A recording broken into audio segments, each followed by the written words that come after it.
Muy buenas noches a todos los desconocidos para Moga, se puede hablar de esto directamente y vamos a empezar de inmediato. Miren, en Kiev desmontaron el monumento a Mikhail Bulgakov. Y por fin la libertad de los demócratas reinó en todo el país. La economía creció, la gente se volvió feliz y vive hasta los 100 o 150 años. Los niños no se enferman. En resumen, todos son ricos y están increíblemente felices de existir en este país abierto para todos. Y en la bajada de Andreyev, por cierto, él estuvo ahí y lo desmontaron, tomaron esa decisión en diciembre del año 2025. Bueno, aquí sin comentarios, la verdad, comentar algo así como dicen solo lo arruina. Y hay otra información interesante sobre Paramoga. Paramoga es el bombardeo de la central térmica de Zaporilla, que suministra electricidad a la planta nuclear. Como resultado de este bombardeo, por cierto, según lo declarado por representantes de la Agencia Internacional de Energía Atómica, la OIEA, esto llevó a que la propia central térmica de Zaporilla quedara sin energía y fuera transferida a reservas internas, es decir, a generadores diésel y otras opciones. Este incidente, dicen los representantes de la OIEA, genera una seria preocupación respecto a la única línea de transmisión eléctrica que le queda a la central nuclear de Zaporilla, la cual en las últimas semanas se ha desconectado varias veces, y al final se encendieron generadores diésel de emergencia para suministrar la electricidad necesaria para enfriar los 6 reactores y evitar la amenaza de una reacción nuclear. Aquí no vamos a profundizar en la cuestión de por qué una central nuclear no se abastece de electricidad por sí misma. No es que sea complicado, pero son cuestiones técnicas. Se puede simplemente recordar que no puede proveerse a sí misma de ese enfriamiento sin fuentes externas. Es decir, para construir una central nuclear, al menos de los tipos que tenemos aquí, se necesita electricidad externa. Ahora nos dicen que la línea de transmisión eléctrica está funcionando. El personal de la central nuclear de Zaporilla está en refugios y los bombardeos continúan. Además, esta central eléctrica es la más grande de Europa y está entre las 10 centrales nucleares más potentes del mundo. Y estuvo sin energía durante 20 minutos el 3 de junio. No es tan grave, porque hasta donde recuerdo, incluso estuvo parada durante 2 semanas, creo, al principio del conflicto, cuando fue tomada. Y al final, bueno, pasó lo que pasó. Ahora, si siguen bombardeándola, ahí serán 6 meses. Recuerden, ahí también había un agujero en el revestimiento y además había otros problemas. En general, atrae una atención bastante malsana de los militares, así que es un asunto bastante turbio. Pero aquí, además de la propia central nuclear de Zaporozhye, hay cosas aún más peligrosas. Y esas cosas son todos esos comentaristas que dicen que Ucrania puede obtener armas nucleares fácil y rápidamente. ¿De qué manera? Bueno, Denis Tillerman, él es nuestro representante de Firepoint, el fabricante de los 3 rosados más flamantes, que vuelan por todas partes y en cualquier momento pueden alcanzar cualquier punto del planeta. Dice que es fácil obtener armas nucleares, que eso ya todos lo saben desde hace mucho, qué es y de dónde viene. ¿Por qué me ponen nervioso?, dice Tillerman. Ahora les voy a contar todo. Y si ustedes piensan, si Putin piensa que Ucrania no es capaz de hacer esas armas nucleares, ahí no hay nada complicado. Pues sí, solo hay que decir, den dinero, den armas nucleares y Ucrania tendrá armas nucleares. Hacerlo en realidad es bastante difícil porque se necesitan especialistas, se necesitan centrífugas para el enriquecimiento, además ahí se requiere un enriquecimiento de alto grado. Y si se trata de decir, denos un par de misiles, bueno, eso sí, eso sería fácil. Así en principio también se puede construir una casa fácilmente. Dame una casa, aquí tienes. Pues claro, soy un excelente constructor, la construí, miren qué mansión. Por supuesto que podemos hacerlo, pero no lo hacemos porque respetamos nuestros compromisos internacionales que hemos asumido. A cambio de que nuestros socios internacionales nos garantizaran nuestra seguridad. Ellos no cumplen con sus obligaciones, pero nosotros por ahora sí cumplimos con las nuestras. Ucrania con un smartphone es simplemente el paraíso de la democracia, como dije al principio. Aquí ya simplemente es la etapa posterior a la prosperidad. Después de que derribaron el monumento a Bulgakov, ahora ya, bueno, están negociando sobre lo nuclear, luego sobre 1 kilo de oro para cada habitante, luego sobre qué más se puede negociar, sobre viajes gratis a alguna Hawái. Por eso todo está perfecto en Ucrania, solo falta conseguir armas nucleares y este buen país se volverá aún más poderoso y económicamente rentable. Y justo me quitaste la siguiente pregunta de la boca. ¿Ucrania puede volver a ser una potencia nuclear y bajo qué condiciones? Pues claro, es un proceso muy sencillo y todo está claro ahí. Es solo cuestión de una decisión política y ya. Y hay que reconocerle a nuestro liderazgo que cumple con los compromisos asumidos sobre el estatus nuclear de Ucrania. ¿Y eso es todo? El liderazgo cumple absolutamente con todos los compromisos, no uno ni dos, absolutamente todos los compromisos en el mundo los cumple Zelensky con sus secuaces, y la gente es libre en el país, y el país mismo está abierto para todos, y además la economía está prosperando otra vez.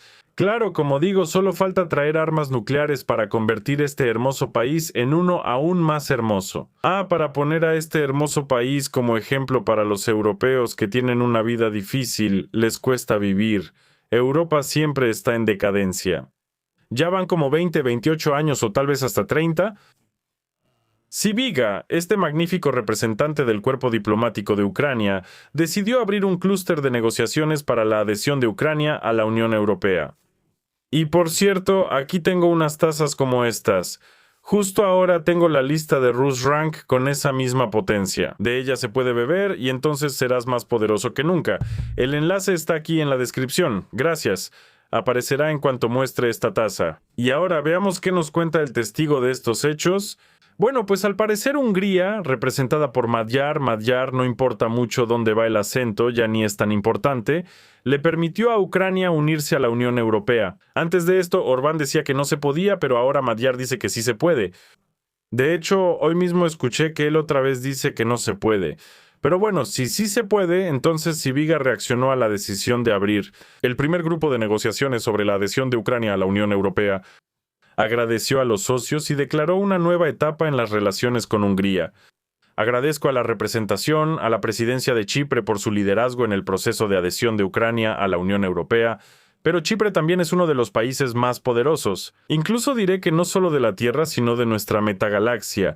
Por eso Chipre siempre estaba por delante de todo el planeta.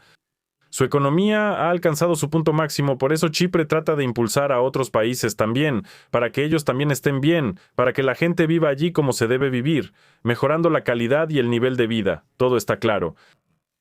Expresó su agradecimiento a todos los Estados miembros de la Unión Europea, a la Comisión Europea y a las instituciones de la Unión Europea por su apoyo inquebrantable. Y también se mencionó a Budapest porque estamos abriendo una nueva página en las relaciones entre Ucrania y Hungría. Una página que se basa en el respeto mutuo, la confianza y nuestro futuro europeo común.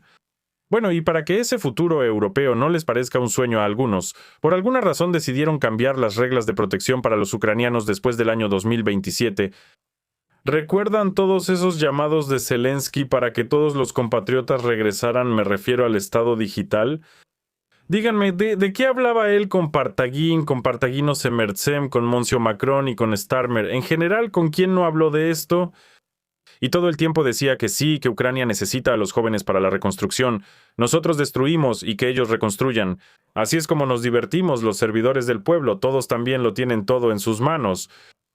A veces, lo que tienen en las manos se les cae y se rompe, pero así, al ritmo, lo van pegando. ¡Qué tontería! Y nosotros vamos a poner en orden cosas nuevas.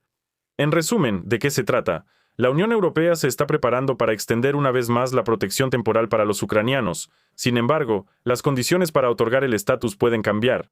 En lugar de cancelar completamente la protección a partir de marzo de 2027, Bruselas se inclina por extender el apoyo, pero con posibles restricciones para los hombres en edad de reclutamiento. O sea, por un lado, para los ucranianos no es una noticia muy agradable, pero por otro lado, para los hombres recién llegados la situación cambia. Aquí hay un gran matiz. No para todos, sino solo para los recién llegados. Las cosas no están saliendo como se esperaba. No salió como se planeaba. Se pensaba. Hace un año, los países de la Unión Europea esperaban que los ucranianos poco a poco cambiaran a permisos de residencia nacionales, y muchos lo hicieron, los que eran más listos en realidad, o los que podían. Quienes no pueden cambiar, bueno, obviamente esas personas o no trabajan o simplemente no les importa, porque bueno, aquí siempre estuvo claro que este estatus de refugiado es temporal. Por eso yo ya creo que incluso en el 2022 lo dije, en cuanto dieron este estatus de refugiado, que hay que obtener un estatus más serio, hay que aprender el idioma, hay que buscar algún trabajo, poco a poco, obtener la residencia temporal. Y después la ciudadanía, porque prácticamente en todos los países así funciona. Primero obtienes la residencia temporal, luego la permanente y después la ciudadanía. Bueno, el que alcanzó, alcanzó. ¿Y ahora qué? La presidencia chipriota en la Unión Europea, de eso hablaba Sibiga, preparó un documento analítico que el Consejo de la Unión Europea va a revisar el 4 de junio. O sea, ya lo revisó aparentemente. Hoy tal vez todavía no. Mañana les cuento si hay resultados. aspectos clave de esta decisión. Criterios de legalidad, derecho a la defensa, pueden vincularlo a la legalidad de la salida de Ucrania, lo que de hecho pondrá la responsabilidad de la decisión en la legislación ucraniana. En resumen, al parecer no van a otorgar asilo a quienes salgan o crucen la frontera ilegalmente. Para quienes ya tienen estatus, las condiciones no cambiarán, nadie los va a devolver a la fuerza a casa, aunque ya circulan rumores de que otro ministerio, además del Ministerio de Unidad Nacional, también está involucrado. Es el Ministerio de Unidad Nacional de Ucrania. Y van a crear otro ministerio con un nombre complicado también, pero ya sin abreviaturas así. KUR, la verdad, incluso sin ese tal Chernyshev, que es compadre, pariente, lo que sea de Zelensky. Y los países de la Unión Europea se dan cuenta de que tales restricciones pueden llevar a acusaciones de discriminación por sexo o provocar una oleada de solicitudes de asilo de quienes se niegan a servir en el ejército. Pero al parecer esto preocupa mucho a los países europeos. Y aquí entra en la conversación Masichuk, exdiputado, creo yo.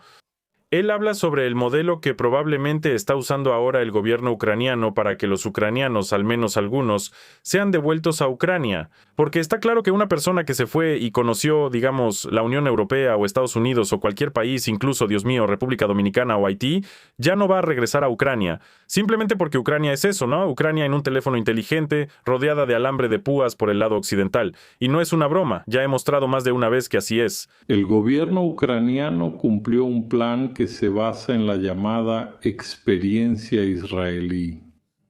Bueno, este es el escenario israelí, ahora él lo va a contar y yo lo resumiré brevemente. En su momento, Israel tuvo exactamente el mismo problema. No había trabajadores, no había soldados, así que no había. ¿Y por qué no hay empleados, trabajadores, cargadores, plomeros, conductores, científicos? ¿Por qué no los hay? Pues porque a algunos se los llevaron al ejército y otros huyeron para que no los llevaran al ejército. Ese es el resultado de la prosperidad del país. Exactamente, Vinidut. Las fábricas están paradas. Los judíos no vienen. Y entonces pusieron en marcha su plan. El plan era muy sencillo. Ellos mismos provocaron una ola de antisemitismo. O sea, los mismos israelíes, no sé qué tan cierto sea esto, si alguien conoce esta idea o la historia, escríbanlo en los comentarios si es verdad o no. Yo nunca había escuchado sobre esto, pero para ser justos, nunca me interesé en el tema. O sea, Masichú dice que en algún momento, según entiendo, probablemente fue a mediados del siglo XX, tal vez en los años 70 o quizá en los 80, que los propios representantes de Israel estimularon la aparición de olas de antisemitismo en diferentes países, por lo que los representantes, de nuevo ciudadanos y posibles migrantes, empezaron a regresar a la tierra prometida. Y empezaron a aparecer soldados, trabajadores y todos los demás. O sea, él dice que supuestamente Ucrania está haciendo ahora más o menos lo mismo. País... Aproximadamente los judíos vivían allí en masa y todos esos judíos llegaron a Israel. Directo. Aproximadamente ese es el plan que tiene el gobierno ucraniano. Bueno, en general él habla despacio, así es como cuenta las cosas. Al parecer, para conseguir más soldados, Ucrania empezó a movilizar por la fuerza incluso a exciudadanos de Ucrania que ya no son ciudadanos ucranianos. El diputado Masurashi contó hace unos días sobre un caso escandaloso: la movilización forzada de un ciudadano alemán que viajó a Ucrania para ver a sus padres y lo hizo con total tranquilidad. A él le quitaron la ciudadanía todavía en el año 17, en 2017 él renunció a ella. En ese entonces existía el procedimiento de renuncia y de repente resultó que todavía es ciudadano. Tú, igual que todos esos diputadillos de allá, que dejen que esos guerreros de barbería cuenten sus historias, den sus testimonios, asustados de que no amas a Ucrania o que no te gusta Zelensky, entrega tu pasaporte y vete. Bueno, puedes entregar el pasaporte o tirarlo, pero eso no te quita la ciudadanía ni la anotación correspondiente. Y eso te obliga a cumplir con todas esas crueles exigencias modernas, requisitos del Estado moderno que se implementaron hace relativamente poco. Entonces, lo que nos cuentan aquí, de hecho aquí hay documentos. Aquí, por ejemplo, del 25 de noviembre de 2017 se dice que un ciudadano de Alemania pierde esa misma ciudadanía y obtiene la ciudadanía alemana. Aquí está este certificado, entonces ahí está todo. Por cierto, Melnik firmó todo esto y ahora es el representante permanente de Ucrania ante la ONU. O sea, no es como dicen que fue durante Yanukovych o algún funcionario de esos, no. Todo esto pasó después de la Revolución de la Dignidad. En la respuesta del Servicio de Migración al Centro Territorial de Reclutamiento se dice que el hombre recibió el pasaporte de ciudadano ucraniano en 2013 y se considera ciudadano de Ucrania. Se señala que la solicitud para la emisión del pasaporte se encuentra archivada, ya que él se fue y no hay datos sobre la terminación de la ciudadanía. Entonces, al final, ¿qué pasa con él ahora? Ahora, la Comisión Militar de Reclutamiento lo declaró apto y fue enviado a cumplir el servicio militar en una de las unidades militares. No presentó el certificado de renuncia de ciudadanía. En el centro de reclutamiento aseguraron que sus militares actuaron de acuerdo con los requisitos de la ley. Y surge de nuevo la idea de que si Ucrania trata así a los ciudadanos de otros países, incluso a sus propios exciudadanos, esto puede dañar seriamente las relaciones con esos mismos países. Y sobre esto también habló directamente Masurashu. Ya hay una solicitud a la Embajada de Alemania, pero por ahora este alemán, de hecho ciudadano de Alemania, se encuentra en el centro de entrenamiento. Bueno, y solo podemos imaginar los placeres que debe estar experimentando ahí. Ya lo he mostrado antes, pero simplemente es repugnante lo que sucede ahí. Ahí hay fosos, alambre de púas, y obligan a esos pobres a estar ahí. En fin, todo lo malo que podamos imaginar, ahí se hace realidad. ¿Y ahora qué? Es hora de los viajes, de los líderes poderosos, y aquí nos los presentan. Vamos a elegir quién va a presentar hoy a los líderes poderosos. Bueno, creo que ya saben quién. Primero, Tuktukas baila una danza, Tukina está bailando. Victorias, victorias, victorias, victorias. No funcionó. Sí, bueno, y difícilmente iba a funcionar, claro. Y aquí vemos a quién tenemos. Tenemos a este ciudadano. Él me recuerda a Josin Sbajin. Hay una canción así con una melodía parecida. Josin Sbajin, los polacos la cantaban y más o menos había un tipo así ahí. Pero este Josin Sbajin dice que es injusto cuando los hombres huyen del país. Así es. Obviamente, eso es injusto desde ese punto de vista. Несправедливо с точки зору України. Por supuesto que es injusto. Cuando las personas llegan desde Ucrania, no hacen nada ahí y solo sacan dinero. ¿Y dónde ganan algo? ¿Dónde están? Bueno, está bien, ahí está Alemania. En cualquier otro país, para recibir dinero tienes que trabajar. Todos esos campesinos que no se sabe de dónde salieron, no saben nada de lo que pasa en el extranjero. Ellos siguen siendo campesinos, con todo mi respeto a los representantes del trabajo agrícola rural. Esto es solo una metáfora. Ellos no saben cómo es en Europa, que piensan: llegaste aquí, te dieron una maleta de dinero y andas feliz por las calles comprando cosas de Bulgari, Armani y otros accesorios de lujo. En realidad, no es así. Para poder establecerte bien en Europa tienes que trabajar, hermano, tienes que trabajar. Es simple, incluso el periodista, creo yo, mira la pantalla y piensa: Dios mío, ¿cuándo terminará todo esto? ¿Cuándo van a cerrar ya este telemaratón y me van a dar un par de millones para que pueda descansar bien después de un trabajo excelentemente realizado? Y la persona que intenta ganar dinero, mantener a su familia o luchar aún más que... El abuelo ya está mal de plano, o sea, la gente se fue al extranjero y de alguna manera, según él, le estorban a los ucranianos que quieren mantener a sus familias. La lógica no le es ajena al abuelo, no sé, tal vez él, claro, sea algún tipo de artista, pero los artistas suelen ser personas inteligentes. Yo tengo algunos conocidos y en general no tienen problemas de lógica. ¿Y esto qué es? Bueno, pues así es. Y el hecho de que nuestro país no haya prestado atención a esto durante muchos años, eso dice que, bueno, no sé, tal vez... Alguien, si no sabes, no lo digas. Si no estás al tanto de los acontecimientos, tal vez sea mejor quedarse callado. Yo, que parece, soy ucraniano, y de otra manera, mejor masticar que hablar. Estaba interesado. Y que esas personas se escaparan. Y el abuelo ahora de repente se preocupó mucho. ¿Quién es? Lo más interesante es que aparecen personas que nadie sabe quiénes son. Una cosa es cuando conoces a algún personaje que fue exministro de algo. Bueno, por ejemplo, Omelian, ese alto cargo que evadió la movilización que de verdad la evadió, o Reva, exministro de Política Social. Bueno, al menos a ellos los conocías de antes, pero ¿quién es? O sea, aparecen personajes totalmente desconocidos y empiezan a soltar sus discursos que se supone que deben influir en la mente y las mentes inmaduras de los ucranianos, ¿no? Pero ya todos se han fortalecido, ya no hay tantos que crean en todo eso o que siquiera lo escuchen. Nosotros lo escuchamos, pero ellos ya no.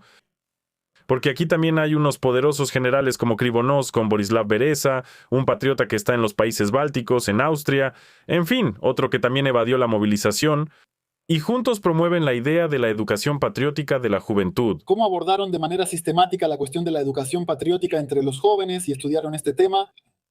Bueno, estando en los países bálticos, claro, se puede decir que vamos a educar a los jóvenes desde la infancia, desde el kinder, vamos a inventarles algún tipo de corbata. Creo que no falta mucho para que cuelguen ahí un retrato de bandera, por ejemplo, o de alguien de esos que han vuelto a enterrar como a Melnik. Y vamos a educar, como diciendo, vamos a decir que todos aquí, mira qué héroes tenemos. Y además de todo, desde la infancia dicen que hay que ir a la guerra para pelear. Recuerdo que cuando era niño leía libros soviéticos, y también en ucraniano, por cierto, nadie los prohibía, había una montaña enorme de ellos. Y en todas partes la idea principal era la paz en todo el mundo, la justicia, ayudar al amigo, ayudar a los vecinos. Ahora, como decían correctamente en Bratya, no me canso de repetir esta cita que antes la gente era gente normal. ¿Y en qué se han convertido? Pues vemos a todos estos personajes que también estudiaron en escuelas soviéticas, leyeron esos libros donde había paz, amistad, todo eso, y así es como se volvieron. O no eran así o algo los cambió. Escriban en los comentarios sus suposiciones sobre qué puede cambiar a una persona y convertirla en esto, en esto. Gracias por la pregunta principal, gracias. Bueno, en primer lugar, el poder se entiende así en este lenguaje matemático. No se entiende, es un impuesto al lenguaje, un impuesto. A cada uno le dieron un mosquete en la mano, a cada uno una piedra y a la frontera oriental a pelear. No se dedican a la evasión nacional patriótica, no los jóvenes, se dedican a la preparación a un... A cada uno un mosquete en la mano, a cada uno una piedra y a la frontera oriental a pelear. Eso sí sería una educación patriótica. A Ucrania. Tío, de eso debería encargarse el Ministerio de Defensa, o mejor dicho, el Ministerio de Educación debe encargarse de la educación, y lo mejor sería aumentar el volumen de conocimientos. Gracias a los subtítulos para el joven Alexei Dubrovsky, digamos capacidades intelectuales, capacidades cognitivas, creatividad y todo lo demás, pero de ninguna manera fomentar el amor por las armas. Eso es lo que hace el Ministerio de Educación. Ahora está claro, ya no es el Ministerio de Educación, se podría decir que es el Ministerio de la Felicidad, por así decirlo. Pero sin embargo, la tarea del Ministerio de Educación es la educación. Y de eso debería tratarse todo. Y eso nos da, como si todo eso, la confianza de la gente en el servicio militar ha aumentado significativamente. Ya le digo a Alexei sobre la propaganda del servicio militar con Dubrovsky del Estado. Bueno, la propaganda se está llevando a cabo. ¿Vieron esos subtítulos ahí? Y que puedes comprar hasta 68,000 hamburguesas con el salario. Eso fue el verano pasado, creo. Y alguna otra tontería. Y ahí había una chica que bailaba. También era un anuncio social muy extraño. Se hace propaganda, pero esto es una idiotez pura. Bueno, así están las cosas. No olviden que tienen la oportunidad de acercarse al poder de este personaje y de otros con las tazas, y después también habrá playeras de Alexei Dubrovsky. Gracias a Alexei Dubrovsky por los subtítulos.